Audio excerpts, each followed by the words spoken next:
"You killed Grandma." That is what I texted my mother at 5 in the morning, my hands shaking over a kitchen counter dusted with powdered sugar from the donuts I bought because I could not sleep. Me, male, 33 years old. Mother, female, 61 years old. She called right away, her voice papery and offended, like she had stubbed her toe on the truth. "I had a mild cold," she said. "It was nothing." By noon we had confirmation. 7 positives from Thanksgiving dinner, and my grandmother, Nana, 92 years old, retired second-grade teacher who still smelled like ivory soap and rose hand cream, was the 8th, lungs filling with those white storm clouds you see on chest scans. The paramedic outside her apartment told my sister she's a strong one, and then used a different voice when he asked my mother when her symptoms started. She told him the same thing she told us, Sunday night. But my sister saw the Dayquil bottle in Mom's purse Friday afternoon, orange cap, sticky. Here is the part I wish I could erase. My father, at home, late-stage cancer, vaccinated and exhausted, stood behind her on the porch while she argued with the paramedics. He leaned on the doorframe, swallowing pain like gravel.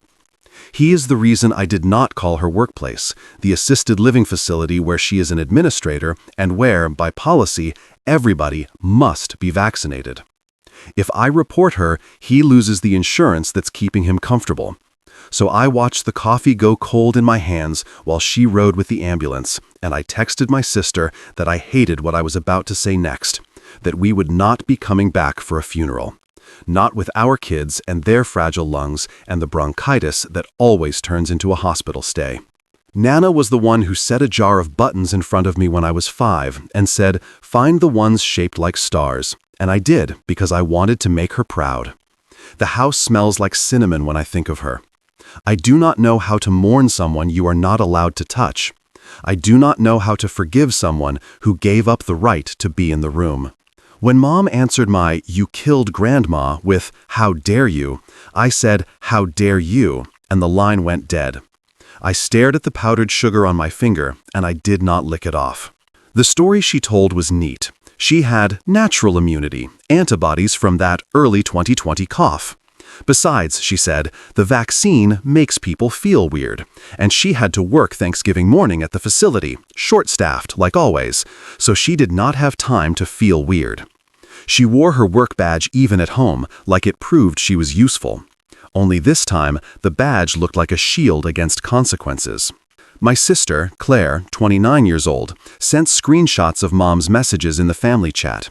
She said she got the booster in September, Claire typed, but she spelled the brand wrong.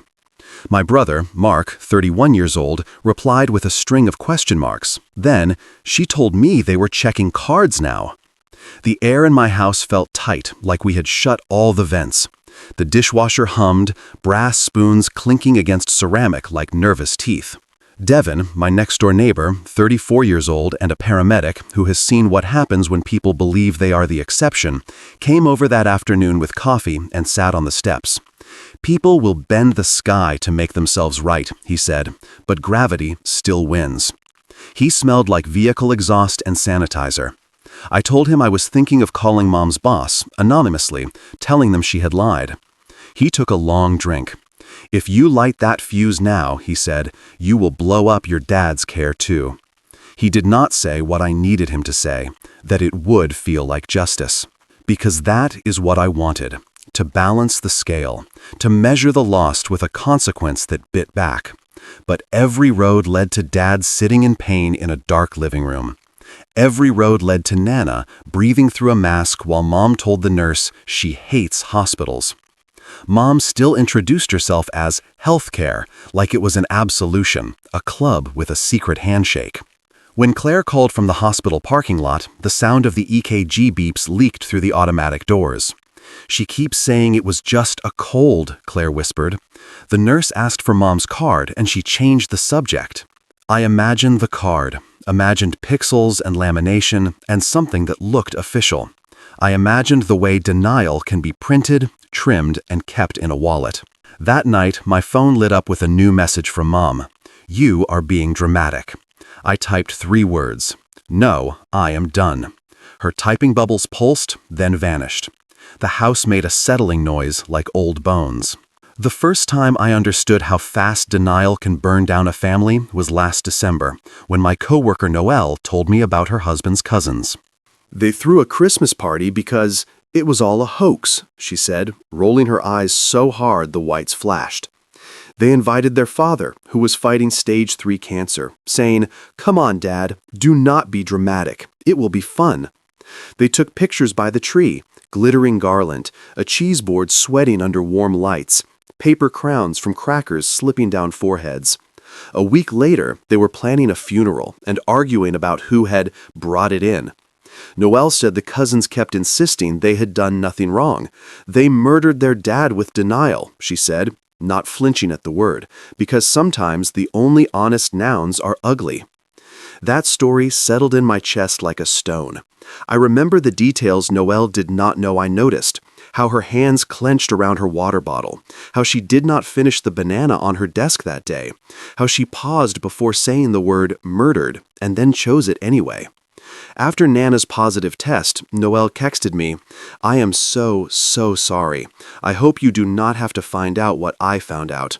I read it at a red light while the radio played a jaunty holiday jingle, and for a second, the universe felt drunk. This is where the flashback bleeds into the present. Mom stopped by the grocery store on the way to Thanksgiving because she wanted to bring a pecan pie, even though Claire had already made one. In the self-checkout camera, she must have seen herself, mask under her nose, eyes watering, a cough she smothered with a knuckle. She pressed pay, then drove to Claire's with the heater blasting and the windows closed, and when she got there, she said she felt a tickle. She hugged Nana anyway. Noelle once said something that now lives rent-free in my skull. They cannot look past their own reflection. The cousins, Mom, anyone who believes they are an exception because their feelings are louder than the facts. Nana was always the rule follower. "We cross at the crosswalk," she would say, even on an empty street. And yet, she trusted her daughter enough to make an exception. When my phone buzzed again, it was a number I did not recognize. The nurse said Nana was comfortable, but that the pneumonia was progressing quietly. I did not know pneumonia could be quiet. I pictured white frost crawling across a window. I pictured the pecan pie sitting on Claire's counter, untouched, the nuts shiny like lacquered gilt. I said thank you and hung up, and the stone in my chest got heavier. The confrontation came on a Tuesday that smelled like rain and bleach. Claire put me on speaker in the hospital lot so we could all hear Mom at once. Mark was there too, sitting on the hood of his car in a hoodie flecked with sawdust from his job. You could hear the muffled hospital announcements in the background, code colors, paging Dr. Someone. Mom's voice had that brittle brightness she gets when she is cornered. "Everyone there knew the risks," she said. "We are all adults, and the vaccine is not a force field." "Did you get it or not?" Mark asked, even though we all knew the answer. His breath fogged in the cold. "I did the antibody treatment," Mom snapped. "Same thing." "It is not," Claire said. I could hear her swallow. "They asked for your card." "They do not need to see it," Mom said. "I told them I am staff." "You are not staff here," Claire said, meaning the hospital, meaning the boundary between jobs and lies. There was a long, thin silence. Even the announcements seemed to pause.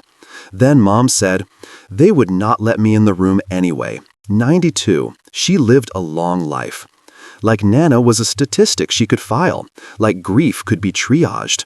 Devin was in my kitchen fixing a loose cabinet hinge, listening over my shoulder, a human witness stand. When Mom said, "Anyway, I am feeling better," he muttered, "Of course she is." He tightened the hinge with 2 precise clicks. It squeaked less, but still complained. "Mom," I said, "say it. Say you did not get vaccinated." "You do not speak to me like that," she said, slipping into the tone that used to end any argument by making us into the disrespectful ones. "I am your mother." "You are also the reason Nana is in that bed," Claire said, the tears finally crowding her voice. "Stop acting like a victim." "I am not the only one," Mom said. "Claire's neighbor's kid was coughing." "Stop," Mark said, and the sharpness in his voice made me sit up. "Do not drag strangers into this to water down what you did." A golf cart whirred past them in the lot. You could hear the gravel crunch. Mom sighed dramatically. "Maybe if your generation had more respect." I hung up. Devin looked at me like I had done something brave, when all I had done was refuse to drown. The cabinet door swung open cleanly. It felt like nothing, and also like an earthquake. That night, when I was brushing my teeth, my phone lit up again. Mom had posted a photo from a restaurant, somewhere loud and bright, a margarita sweating on a table. The caption, "Life is short. Enjoy every moment." I turned off my phone and listened to the house breathe. Midweek, the twist dropped like a trapdoor. Claire called, voice flat. "They think she used Nana's visitor badge from the summer to get into the facility during the staffing crunch so she could skip testing lines," she said. "They run the weekly logs against badge scans. Mom's badge was forgotten twice. They think she used Nana's old laminated pass to breeze in. No temp checks, no upload." I leaned against the fridge. It clicked on, compressor humming like a low accusation. "So she did not just lie," I said. "She hacked the rules with a hug from a dead plastic rectangle." Claire blew out air. "Also," she hesitated, "Nana signed a DNR last spring and asked Mom to tell us when she—" Claire stopped. "When she wanted to go. She said she was tired. She wanted to do it right. You know Nana, everything by the book. I think Mom thought a mild cold was close enough to helping." "You mean she played God with timing?" I said. It came out like a cough. "No," Claire said quickly. "I am not saying she wanted this. I am saying she thinks she decides the story, that she gets to skip chapters, because she is healthcare, because she thinks that makes her the narrator." Devin, who had come back to drop off my drill he borrowed, set it on the counter and sat down without asking. "People like your mom," he said carefully, "they think rules are for other people. The more they get away with it, the more they assume the universe winks back." The universe did not wink. 2 hours later, the nurse called and said the pneumonia had turned a corner, but not the good way. I watched a fly crawl along the window screen in slow, robotic steps. My wife set a bowl of soup in front of me, chicken, carrots, steam lifting like a prayer, and I could not lift the spoon. Mark texted that Dad had called him from the recliner. He says, "Please do not report her, not now." He says he does not want to die without her next to him on the couch. The couch with the crushed-down cushions where they watched game shows. The couch that smelled like menthol rub and the lemon oil Mom used on Saturdays. That night, I wrote 2 emails. One to the facility's anonymous hotline, all facts, no adjectives. I did not send it. One to Mom. I did not send that either. Instead, I opened my notebook and wrote a single line in ink that bled on the cheap paper. She did not cough. She detonated a family. I tore that page out and stuck it to the fridge with a magnet shaped like a lobster. It felt theatrical and small, both at once. Grief makes time noisy. I kept hearing Nana's kitchen radio, oldies, soft and tinny, playing through the little speaker, while she rolled out pie crust on her laminate counter.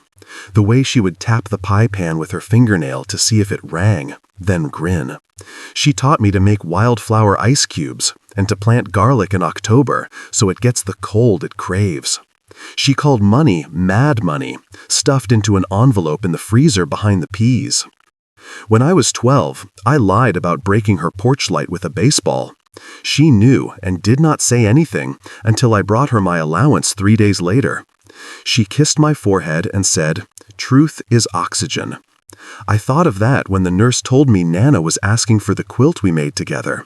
Blue triangles, tiny stitches. My sister brought it, but they would not let her in the room because Claire's test had come back positive too. The quilt sat folded on a chair across the hall, like a witness. I tried to imagine the last thing Nana saw before she fell asleep. Fluorescent ceiling tiles, a nurse's eyes above a mask, the ghostly outline of a clock. I tried to replace it with the backyard in summer, Tomatoes heavy on the vine, the warped picnic table under the maple tree, a pitcher of lemonade that tasted like childhood. My friend Priya called, all empathy and steel. "Whatever you decide about your mom," she said, "decide it for your future, not to scratch today's itch." She has a way of saying things that feel like instructions from the same planet. Later that night, I stood at the sink scrubbing a pan that didn't want to come clean, and I heard my mother's voice in my head, defensive and bright. "We all took the risk." My hands shook. "I did not," I said out loud to no one. "I stayed home." I looked at my kids' drawings on the fridge, scribbles that looked like storms, and I chose them again and again like a mantra. Devin texted me a meme, a broken scale that says, "Not everything needs balancing. Some things need boundaries." I did not laugh, but I saved it. I called Claire and asked, "Is it wrong to walk away from parents?" I did not say it as a rhetorical flourish. I said it like a person at the edge of a cliff, testing the wind. Claire said, "It is not walking away. It is walking toward yourself." I did not hang up. I let the line breathe between us, like oxygen. Nana passed on a Thursday at 3:17 in the morning. The nurse who called had a voice that did not crack. She told me it was peaceful, that she was comfortable, that someone hummed Edelweiss because Nana had mentioned it once. I thanked her and then sat on the floor of the living room with the lights off while the dishwasher beeped to signal the end of its cycle, cheerful and oblivious. We did not have a funeral. Claire and Mark lit candles on their porches and texted me photos, soft flame, shaky hands. My wife made tea that tasted like oranges and cloves, and we told stories to our kids about Nana's button jar and how she would let us drive the riding mower at 2 miles an hour like it was a parade float. The kids asked if Grandma was sorry. I said I did not know. Mom texted a paragraph about how this was God's timing, that Nana had told her she was ready. She included a selfie from the hospital parking lot, her eyes red, her mask under her chin. Priya came over with a lemon tart and a hug and asked quietly, "Is betrayal more painful than loss?" I did not answer.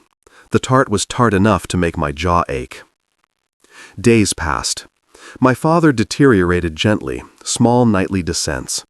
He kept asking for old videos, birthdays, cookouts, Nana laughing at a joke the microphone did not catch. Mom kept texting the group chat with inspirational quotes. Mark did not respond. Claire muted her. One afternoon, Mom showed up at Claire's without texting first, carrying a bag of Nana's jewelry in a bread bag like something she just happened to find in a drawer.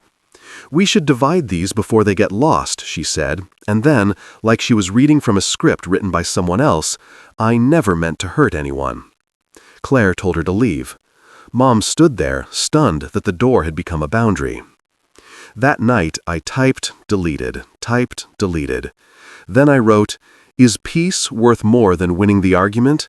and stared at it until the words looked like a pattern instead of a sentence. I turned my phone off and went outside. The air was cold enough to make my lungs sing. The neighbors' wind chimes did not know how to be sad, so they were not.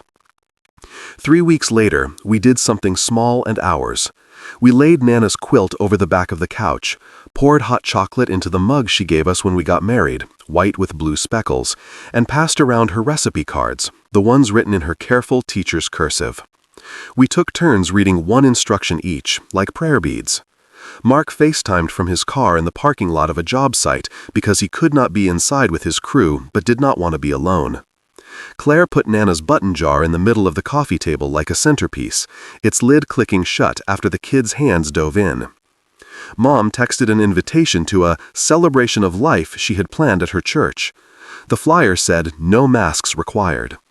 I stared at it until the words rearranged into something uglier. I replied, "We will not be attending.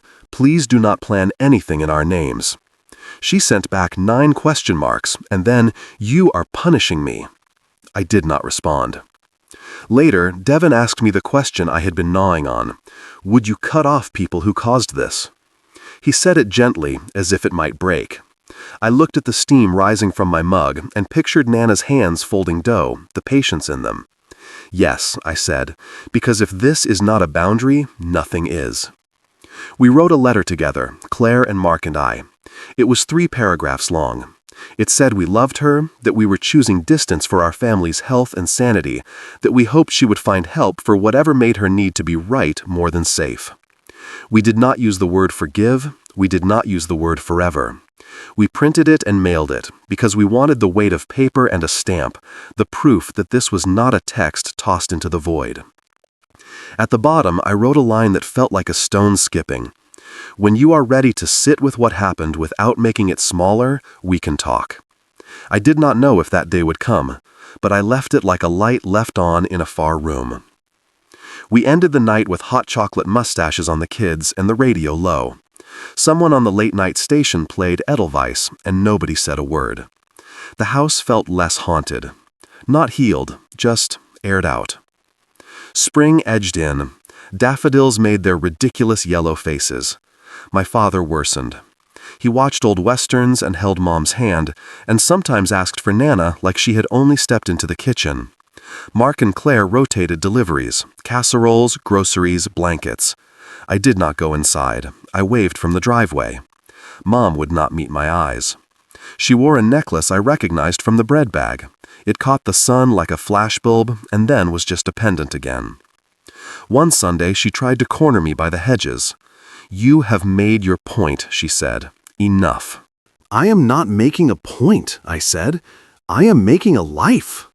She flinched like I had slapped her. She wanted me to come inside just for a minute, no mask, for Dad. I stood there, stupid with love and fear. Devin, across the street washing his truck, raised his eyebrows like a question mark on legs. I shook my head. Mom made a sound like a laugh and a sob had collided. "You are cruel," she said. I thought of Nana saying, "Truth is oxygen." I wanted to say something equally concise. What came out was, "You built a story where you are the hero, but the credits are not rolling for you." Not a meme, not a one-liner, not very good, but it was the best I had. She turned away, shoulders small. I remembered tying my shoes at 5 while she stood in the doorway and said we were late, and I believed it was my fault. Before she went inside, she looked back over her shoulder. "You will regret this," she said. Maybe she meant the day. Maybe she meant my whole adulthood. I walked back to my car and sat with the silence until it became a sound I recognized, the hum of my own boundaries, steady and not even a little dramatic. In the mirror, I saw the button jar on our coffee table where I had left it. The kids had sorted the stars into a little dish. I promised myself I would tell them about the stars, and about Nana, and about how love is not the same thing as permission. And then I turned the key. Mom showed up at our house the day after Dad died. He passed at dawn, the blinds spilling pale light on the rough-and-tumble Afghan Nana made in 1978, the TV still tuned to a Western where no one ever wore a seatbelt. The hospice nurse was kind, the way only someone who has watched The Last Breath 1,000 times can be. Mom called me an hour later, voice trembling, not for the reason you would hope. "Your sister says you will not come," she said, like a challenge. "We will come to the porch," I said. "We will pay our respects. We will not come inside." She arrived here instead, in a black sweater and the necklace catching the sun. She stood on the sidewalk with a paper bag, photographs I would later learn, and launched into the same speech I could have recited for her. Nobody meant harm, grief makes people say cruel things, family is all we have, God forgives. I held the doorframe and felt the wood under my hand, rough where the paint had chipped. Priya, who had come to sit with the kids, stepped out behind me. "Is family drama ever worth fixing if the truth is not welcome?" she asked into the air, like she was reading a stage direction. I almost laughed. Mom did not. She looked at me like I had grown fangs. "Please," she said, "just do not make this the hill." I could hear the kids inside laughing at a cartoon, oblivious and therefore wise. I took a breath. "Mom," I said, I will not argue with you anymore. I am not sentencing you. I am not punishing you. I am saying this is how we protect what is left." She flinched again. It is strange to hurt someone by refusing to be hurt. She put the bag of photos on the porch and stepped back. "You are throwing me away," she said. I wanted to say, "I don't throw anything away. I keep buttons, recipe cards, even broken magnets." Instead, I said, "We are finished for now." She opened her mouth to argue, then closed it. As she walked down the path, the wind picked up, and a single photo slid out of the bag and skittered across the porch. Nana holding me as a baby, both of us laughing at something outside the frame. I picked it up and felt something inside me crack and also mend. When the door clicked shut, the house smelled like lemon oil from the cloth I had used on the banister that morning. I leaned my head against the door and said the truest sentence I have ever said in my life, under my breath, to no one and to everyone. She did not cough, she detonated a family. And that is when I realized she never loved the truth.